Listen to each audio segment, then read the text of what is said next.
చట్టం అందరికీ కూడా ఒకటి అని పోలీసులు అయితే అక్కడ సంధ్య థియేటర్ దగ్గర జరిగిన సంఘటనకు సంబంధించి ఆ మహిళా ఆధ్వర్యంలో ఎవరెవరైతే అక్కడ దానికి పాల్పడ్డారో ఆ తొక్కిసలాటకు సంబంధించి వాళ్ళని అదే విధంగా అల్లు అర్జున్ ని కూడా ఇప్పుడైతే అరెస్ట్ చేయడం జరిగింది. చిక్కట్పల్లి పోలీసులు ఆయన ఇంటికి వచ్చి మాత్రం ఆయనను అరెస్ట్ చేయడం జరిగింది. ఇక ఆయన పైన మొత్తంగా 3 కేసులు అయితే నమోదు చేశారు. అదే కాకుండా ఇప్పుడు ఆయన సంబంధించిన లాయర్స్ మాత్రం హుటాహుటిన వెళ్లి కోర్టుకైతే వెళ్ళడం జరిగింది. ఎందుకంటే ఈ రోజు శుక్రవారం కావడం, ఈ రోజు బెయిల్ అప్లై చేస్తేనే ఆయనకి బెయిల్ వస్తుంది. లేకపోతే రేపు ఎల్లుండి బెయిల్ అప్లై చేసేదానికి అయితే ఎలాంటి ఆస్కారం ఉండదు. ఇక మళ్ళీ సోమవారం వరకు అయితే ఖచ్చితంగా అందరూ కూడా వెయిట్ చేయాలి.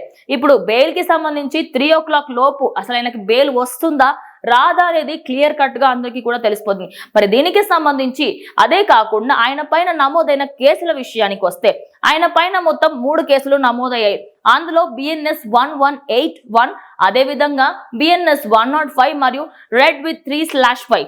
ఈ కేసులలో కీలకంగా మనం మాట్లాడుకోవాల్సినది BNS 105 కేసు గురించి. ఎందుకంటే ఇది నాన్ బెయిలబుల్ కేసు. అదే కాకుండా ఈ కేసు కింద 5 నుంచి 10 సంవత్సరాల వరకు అయితే జైలు శిక్ష ఉంటుంది.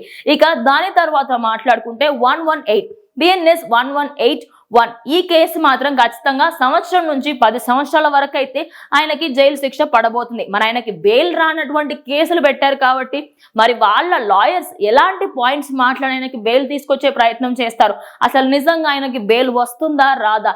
ఇప్పుడు యావత్ ప్రపంచం అంతా దీని గురించే మాట్లాడుకుంటుంది. ఇక దీని గురించి ప్రజెంట్ ఇంకొక గంటలో దీనికి సంబంధించిన ఫుల్ డీటెయిల్స్ అయితే బయటకు వస్తే మరి చూద్దాం ఆయనకి బెయిల్ వస్తుందా లేకపోతే ఈ 3 రోజులు ఆయన జైల్లోనే ఉంటారా?